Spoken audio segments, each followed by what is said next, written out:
అన్నార్తులకు అన్నం పెట్టే మనసు ఉండాలే కాని పేదరికం కూడా దీనికి అడ్డు కాదు. తనకు ఉన్నదాంట్లోనే 10 మందికి సాయం చేసే గుణం చాలా ముఖ్యం. కనీస తిండికి లేని దుస్థితిలో కష్టాల్ని ఎదుర్కొంటున్న నిరుపేదగా జీవితాన్ని ఈడ్చిన ఒక సాధారణ నటుడు ఈరోజు 100 పేద కుటుంబాల్ని పోషిస్తున్నాడు. వీధుల్లో భిక్షగాళ్ల పాలిట దేవుడు అయ్యాడు.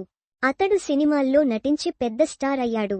విలన్గా, సహాయ నటుడిగా, హీరోగా కొనసాగుతున్నాడు. ఇప్పుడు ఆర్థికంగా తిరుగులేని స్థాయిలో ఉన్నాడు. బాలీవుడ్, కోలీవుడ్, టాలీవుడ్ పరిశ్రమ ఏదైనా అన్ని చోట్ల అతడికి స్నేహితులు ఉన్నారు. అతడి ఒదిగి ఉండే స్వభావం, స్నేహ స్వభావానికి ఎలాంటి వారైనా ఆకర్షితులవుతారు. ఇప్పుడు అతడు పూట గడవని 100 కుటుంబాల్ని పోషిస్తున్నాడు. వీధుల్లో యాచకులందరికీ అతడి ఫోన్ నంబర్ తెలుసు. తమకు అన్నం కావాలంటే అతడికి ఫోన్ చేసి అడుగుతారు. ఈరోజు గొప్ప స్థాయికి ఎదిగాక కూడా అతడు మారలేదు. తనకు లేని రోజుల్లోనే సేవా మార్గాన్ని విడువలేదు. ఇప్పటికీ దానిని కొనసాగిస్తున్నాడు. నటుడిగా వచ్చే సంపాదనలో అతడు సగం డబ్బును ఇలా దానధర్మాలు, సేవా మార్గంలో ఖర్చు చేస్తున్నాడు.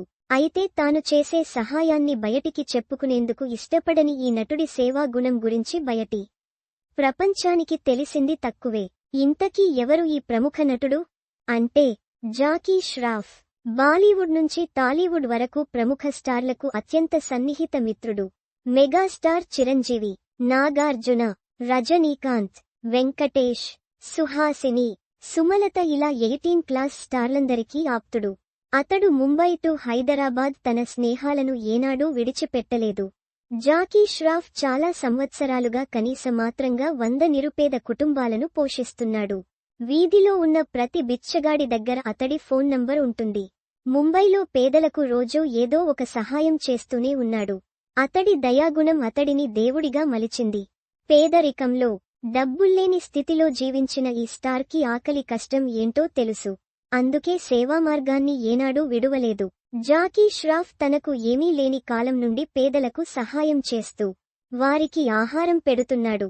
కానీ దీని గురించి ఏనాడూ ప్రచారం చేసుకోడు.